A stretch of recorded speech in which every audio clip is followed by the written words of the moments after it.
Para pendengar radio komunitas Dwi Jendra yang berbahagia, puja dan puji syukur saya panjatkan ke hadapan Tuhan Yang Maha Esa, karena berkat rahmat-Nya lah saya dapat siaran melalui radio komunitas Dwi Jendra dalam acara Dharma Wacana.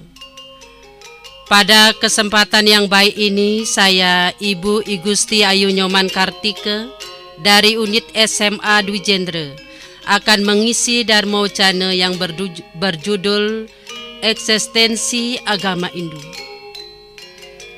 Sebelum saya memulai, izinkanlah saya mengucapkan panganjali umat. Om Swastiastu.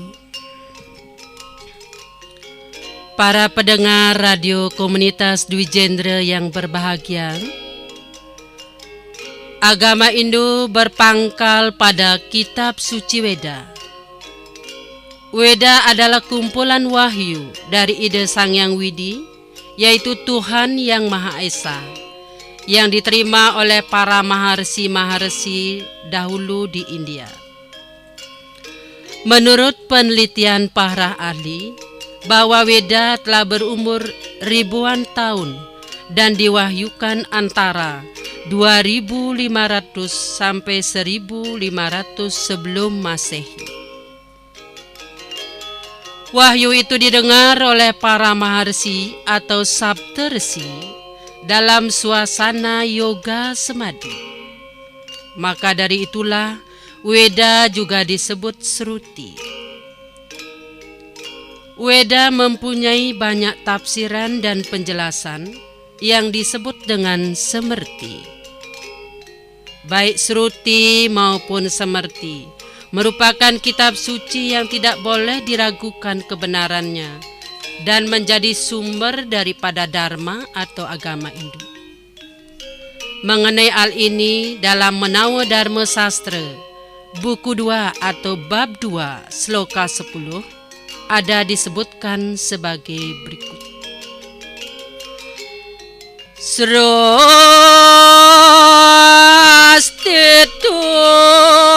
wedom wejaneyo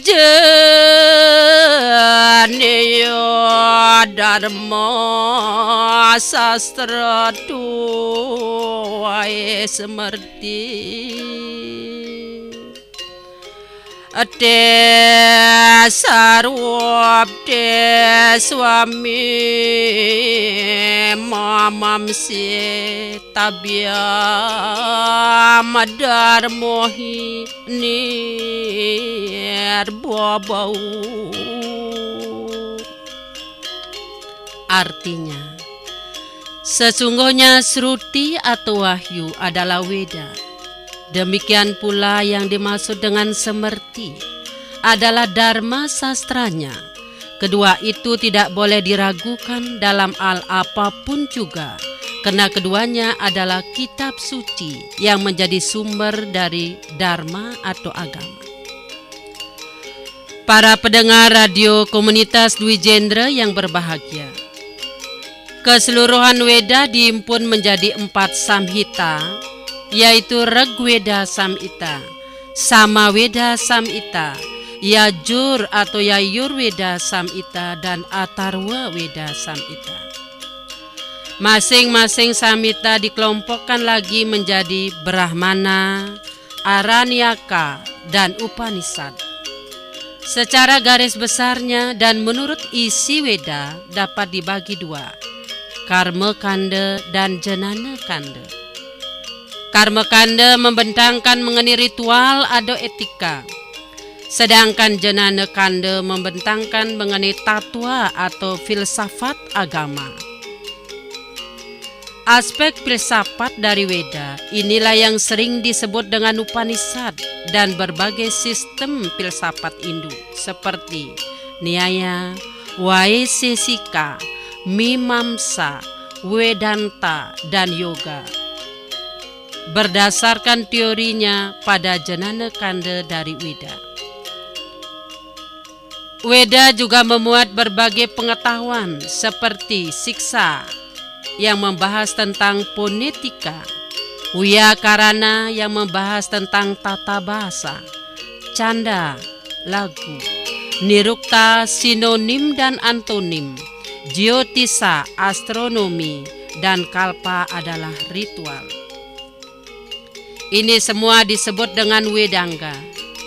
Selain itu di dalam Weda dikenal juga Ityasa, yang termasuk Ramayana dan Mahabharata, Purana, cerita-cerita kuno, Arta Sastra, ketatanegaraan, Ayurveda, ilmu kedokteran, dan Gandharva Weda, yaitu ilmu tentang seni. Oleh karena Weda memuat berbagai pengetahuan, maka itulah Weda dikatakan mengatasi waktu. Para pendengar radio komunitas Dwijendra yang berbahagia, kerangka dasar dari agama Hindu adalah tatwa, tata susila, dan upacara. Tatwa membentangkan segi-segi filosofis yang mendalam, baik mengenai pokok-pokok keyakinan maupun konsep ketuhanannya, yang dibentangkan secara panjang lebar. Dalam hal itu merupakan inti hakikat daripada ajaran agama Hindu yang diwahyukan oleh ide Sang Hyang Widi atau Tuhan Yang Maha Esa. Tatwa agama Hindu menyangkut tentang Pancasrada, yang artinya 5 keyakinan, yang terdiri dari Widisrada adalah keyakinan terhadap Yang Widi atau Tuhan Yang Maha Esa sebagai pencipta seluruh sekalian alam beserta isinya. Memelihara hasil ciptaan itu disebut dengan hukum sebab akibat, dan melebur segala yang diciptakan serta mengembalikan ke asalnya. Bagian yang kedua adalah Atmasrada, adalah keyakinan terhadap adanya Atman pada tiap-tiap makhluk.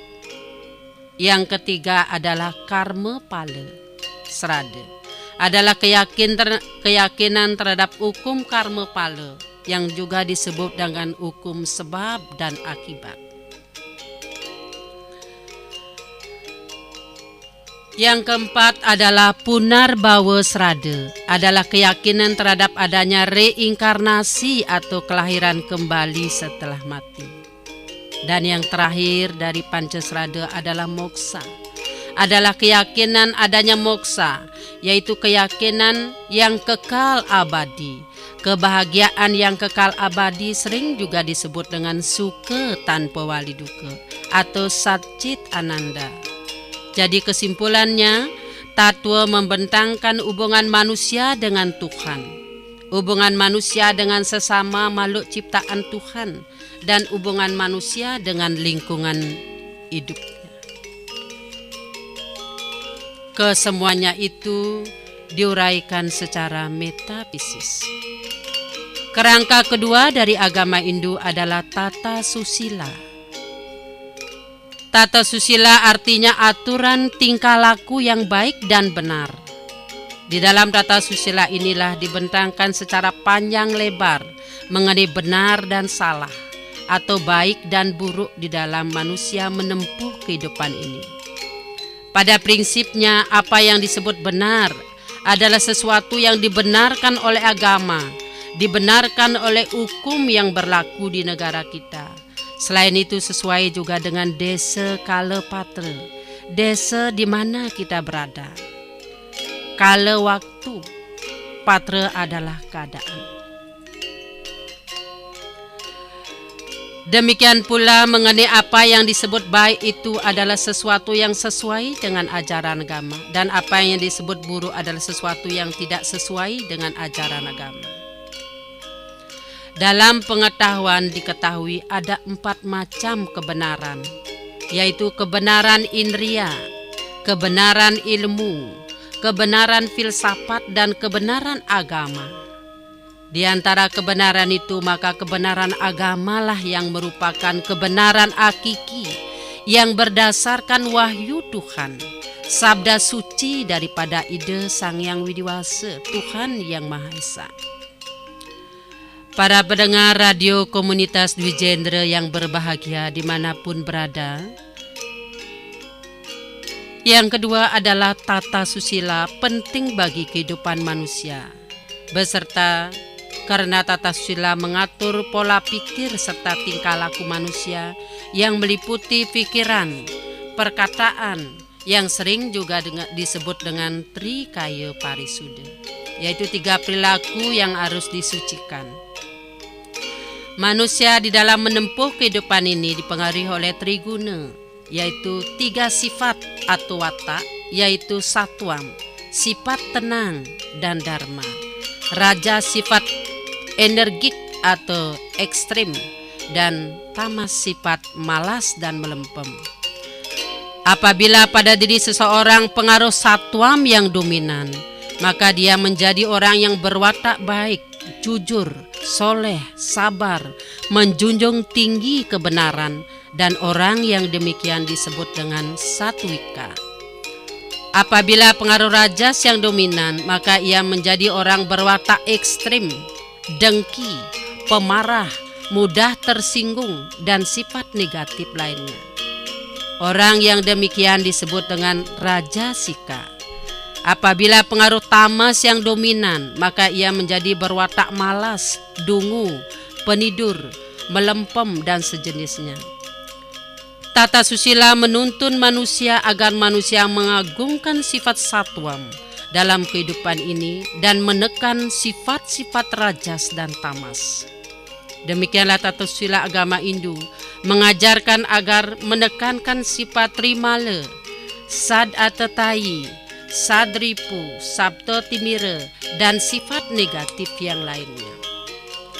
Kerangka ketiga dari agama Hindu adalah upacara. Upacara berarti suatu rangkaian kegiatan manusia dalam usahanya menghubungkan diri dengan ide Sang Hyang Widi. Di dalam upacara telah tercantum pula upakara atau bebanten. Dengan perkataan lain, upacara adalah suatu cara untuk menghubungkan diri dengan ide Sang Hyang Widi dalam bentuk suatu persembahan atau yadnya. Upacara adalah suatu bentuk konkret dan atau realisasi dari agama. Agama apapun mempunyai upacara. Tanpa upacara, suatu agama tidak dapat realisasinya di masyarakat. Eksistensi daripada upacara adalah yadnya, yaitu suatu persembahan atau korban suci yang dilakukan dengan tulus ikhlas ke hadapan ide Sang Hyang Widi atau Tuhan Yang Maha Esa.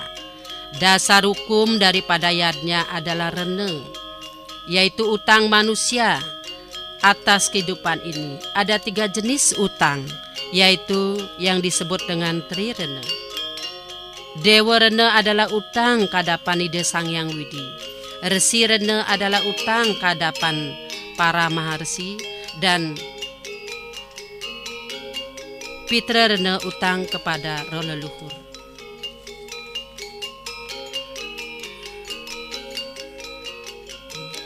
Bagi manusia, arti daripada hidup ini adalah mendapatkan kesempatan berbuat yang baik, subha karma, untuk menebus perbuatan yang tidak baik atau asubha karma.